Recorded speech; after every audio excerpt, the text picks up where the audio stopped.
Alors oui, Tati Tatou, je pense que c'est une inspiration d'un peu tout le monde, et puis je me mets dedans, tu vois, enfin, quand je dis une encre de marin, quand je parle de tous ces gens tatoués. Ouais, je pense qu'en fait, j'ai été fatigué en soirée, tu sais, des gens en fait qui ont des tatouages. Alors, je trouve ça très beau, hein. J'aime beaucoup les mecs qui sont tatoués. Bon, il y a des tatouages que c'est pas possible, que je déteste, et je pense que c'est parti de là. En fait, c'est parti de ces gens que tu peux croiser donc en boîte ou en soirée et qui vont avoir un tatouage ultra classique. Alors bon, désolé, je vais en citer quelques-uns, mais ça va être, je sais pas, des cartes. Alors, c'est pas le fait d'avoir des cartes, mais d'avoir des cartes associées à la tête de mort, à la fleur, à l'infini, et à tout ça, et en fait avoir vraiment tous les trucs que tout le monde a sur les catalogues ou sur internet. Et en fait, la personne va dire ouais, alors quand j'ai fait ça, ben en fait, et quand j'ai fait ça, j'ai fait ça. Et t'as envie de dire, enfin, en fait, non, t'as juste fait un tatouage à chaque fois que c'était la mode de faire celui-là, et tu les assumes encore alors que tu aurais dû les faire recouvrir et les faire remplacer ou faire un gros carré noir. À la base, c'était la thématique de ma chanson, finir par un gros carré noir. Puis après, comme je te dis, il y a des réécritures. Et du coup, oui, il y a ce truc où aujourd'hui, quand j'ai fait ce tatouage, je me suis souvenu que j'avais honte qu'il n'ait pas de signification. En fait, je l'ai fait, je sais plus si j'avais 18 ou 20 ans, mais c'était pour fêter un événement. Et j'ai fait ce tatouage-là, et en fait, bah, tu sais, c'est à l'âge où tu as 20 ans, et puis tu dois justifier tout ce que tu fais, parce que voilà. Et puis, d'où cette voix à la fin, alors on dit, bah, tchoupichou. Parce que ces histoires aussi, tout le monde veut raconter l'histoire de son tatouage plus extraordinaire, les uns les plus que les autres.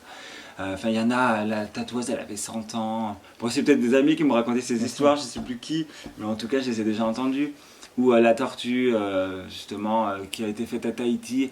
Et alors, tu vas dire, ah, ce tatouage, tu vas le critiquer. Ah ouais, mais je l'ai fait vraiment à Tahiti. Oui, on s'en fout, je veux dire, le dessin, qui que ce soit qui l'a fait, si le dessin c'est de la merde ou c'est de la merde. Et c'est les risques du tatouage. Demain, tu te fais tatouer un sopalin que je vois en face de moi, parce que c'est génial. Tu es le seul à avoir ton sopalin.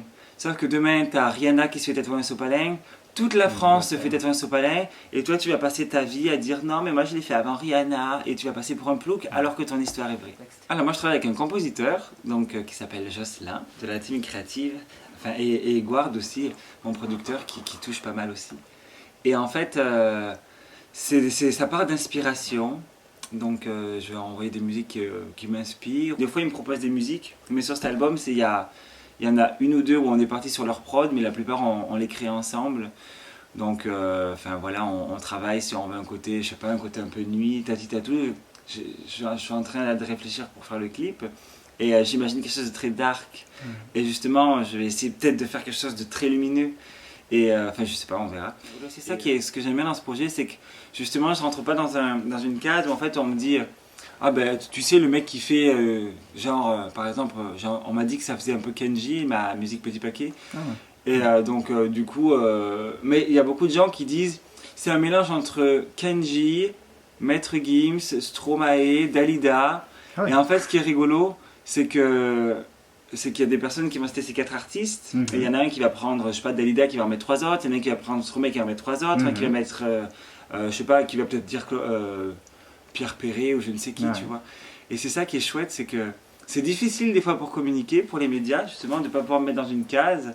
Et d'un autre côté, moi je trouve ça chouette de ne pas être comparé à quelqu'un en fait. Parce qu'après ton combat, c'est de sortir, de dire ah oui, on dit que je fais du Kenji, mais je suis pas Kenji, arrêtez avec ça. Aujourd'hui, tu es content, on te dit t'as la voix de Kenji, et du coup tu dis ah oui, c'est cool, il chante bien comme Kenji, et après t'arrives pas à t'en débarrasser.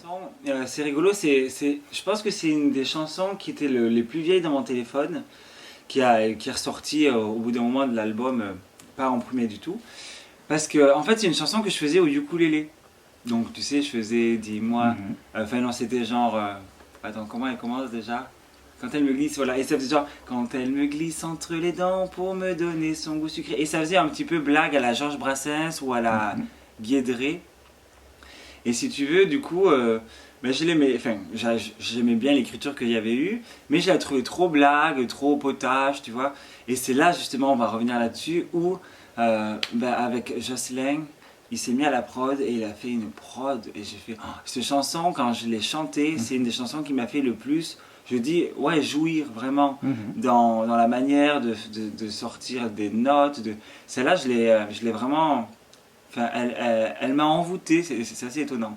Et après, donc les paroles, pour moi, en fait, quand je l'ai écrite en petite balade en rigolant, c'était juste l'idée de Je pense que j'ai vu quelqu'un manger une banane, ou on a eu ce débat-là, et les gens, bah, tu les vois toujours, je sais pas, tu es sur une aire d'autoroute, et tu as une fille ou un mec qui mange une banane, et ben, je pense ne pas m'avancer en disant que la personne, elle va regarder à droite à gauche, et on va la regarder manger sa banane. Donc il y a celle qui va faire hop, hop, et qui se dit c'est bon, le bout a été mangé. Il y a celle qui va faire tout naturel, et je la coupe, oh non, parce que j'ai toujours mangé la banane comme ça. Et en fait, ça a toujours caché un malaise. Et je pense qu'en termes de personnalité, il y a quelque chose à étudier là-dedans. De si tu assumes de manger ta banane, de la mettre au fond de la gorge, de croquer la pointe, ou même de la sucer pour t'en amuser, tu vois. Et je pense que tu vois le degré de forte personnalité ou de timidité de tout ça. Et en fait, c'est parti de là. Dis-moi pourquoi ça te dérange quand on te regarde quand tu la manges. Et du coup, avec le double sens, pourquoi ça te dérange qu'on me regarde quand tu la, enfin, quand tu la ranges. Je me suis mélangé dans les paroles. Ça, ouais. Mais et du coup, il y a ce côté-là. Et après, bah, je me suis amusé à faire le double sens. Mais une fois de plus, il y a ce moment-là où je dis que je parle d'une banane. Donc, il n'y a que les personnes qui ont cette expérience, on va dire, sexuelle-là, qui vont l'entendre de ce point de vue-là. Mais autrement, tout le champ lexical, à part décaloté, effectivement, mais tout le champ lexical, à part décaloté, peut s'apparenter à la banane.